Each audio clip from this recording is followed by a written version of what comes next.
नमस्कार, आप सभी दर्शकों का रिपोर्टर पोस्ट में स्वागत है। और लगातार हम अलग अलग लोगों से बातचीत कर रहे हैं तमाम मुद्दों को लेकर के, क्योंकि झारखंड में कई मुद्दे ऐसे हैं जिसको लेकर के अभ्यर्थी और साथ ही साथ कई अन्य लोग अपनी आवाज़ बुलंद करते हैं।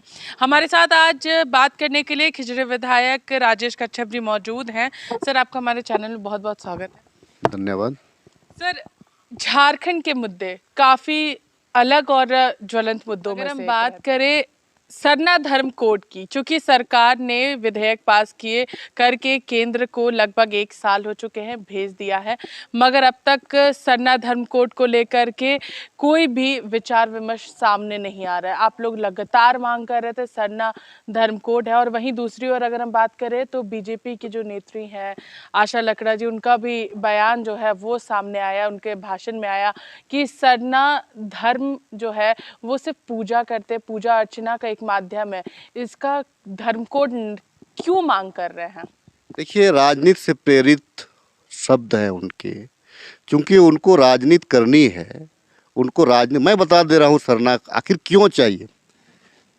पूजा जी, मैं आपको बताना चाहता हूँ, यहाँ का जो 2011 का जनगणना आप देख ले, रिकॉर्ड में है ये।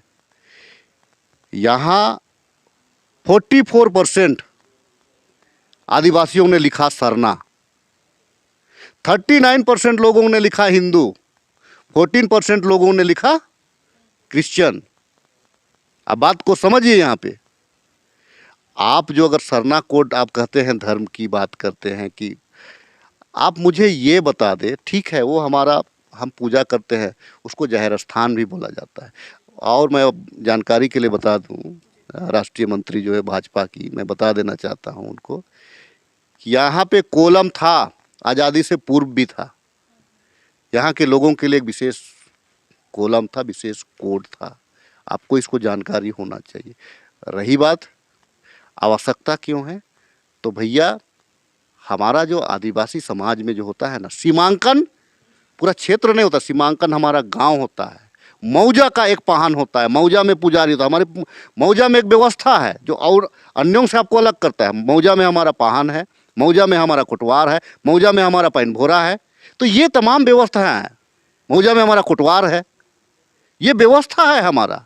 उस व्यवस्था औरों से हमको अलग करता है। अगर एक में सम्मिलित कर दीजिएगा, आपको मैं एक मजेदार बात बता दे रहा हूँ। अभी तो आप राजधानी रांची में रहती होंगी। पहले होता क्या था, राजधानी रांची में सरहुल का महीना में एक दिन हम लोग हल फल नहीं चलाते हैं, लेकिन आज की तारीख में फैक्ट्री वाले चला रहे हैं। हम उस दिन पूरा जो है कि बैल को रेस्ट देते हैं, अपना जो हल बैल को रेस्ट देते हैं। हम 2 दिन तक नहीं चल, जब तक गांव का पूजा नहीं होता। आप तो हमारी व्यवस्था को तोड़ रहे हो। आप तो कंपनी बैठाए हुए, बगल में हमारा मान लीजिए कि यही अगर गांव, जिस गांव में है अगर कोई कंपनी है, मैं यहाँ रोकता हूँ कि नहीं, इस दिन गांव का ये नियम है, आपको उस दिन नहीं काम करना है, आपको कोई भी काम नहीं करना है, मट्टी का कोई भी काम नहीं करना है। तो आपको समझना पड़ेगा, सिर्फ राजनीति बयान देने से नहीं, अपने लोग कैसे बचे। आप ठीक है, आप राजधानी की नेत्री हैं, राजधानी में ये कर रहे हैं, बचाइए ना। कितने जगह आपका जो ये मड़ाई, कितने जगह आप बचा के रखे हुए हैं, सरना कितने जगह बचा के रखे हुए हैं, पैनभोरा जमीन हमारा कितने, पहनाई जमीन में आप देखिए, बड़ा दुख होता है कि निर्णय माननीय न्यायालय के द्वारा भी पहनाई जमीन के खिलाफ में निर्णय हो रहा है। अब पहनाई जमीन कभी सेलेबल नहीं होता है, पहनाई जमीन में कभी भी कोई दूसरे का दखल अंदाजी नहीं हो सकता है, लेकिन निर्णय भी इसके अगेंस्ट में हिनू में हुआ है।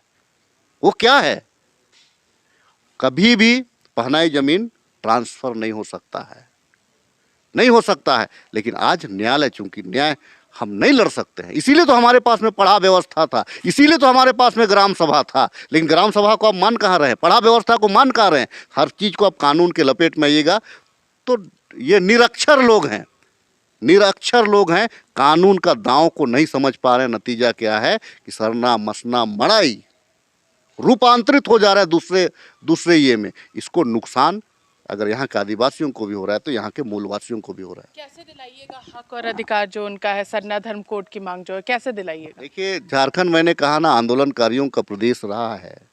यहाँ पे सिर्फ आंदोलन ही हुए हैं। यहाँ पे ऐसे कोई धर्म के लोग नहीं है, ऐसे कोई जात के लोग नहीं है जिन्होंने आंदोलन नहीं किया, चाहे वो देश की आज़ादी के लिए, राज्य की आज़ादी के लिए या अपने स्वाधीनता के लिए। तो आंदोलन करेंगे, देना पड़ेगा, देना पड़ेगा आपको। और आप जो है ना डीलिमिटेशन के आड़ में सरना कोड को दबाने का काम मत करिएगा। डीलिस्टिंग के नाम से आप सरना कोड को दबाने का मंसूबा मत पालिए, ठीक है। लोग जानता है कि आपकी मंसूबा क्या है। तो सरना धर्म कोड को लेकर के आंदोलन भी आने वाले समय में हो सकता है, ये स्पष्ट राजेश कश्यप ने यहाँ पर कर दिया है कि अपने हक और अधिकार के लिए अगर हमें आंदोलन करना होगा, चूंकि झारखंड आंदोलन से मिला है, तो अपना हक और अधिकार भी अगर लेना होगा सरना धर्म कोड के लिए, तो आंदोलन पे हम तब तक के लिए बने रही। रिपोर्टर पोस्ट के साथ मैं पूजा, नमस्कार।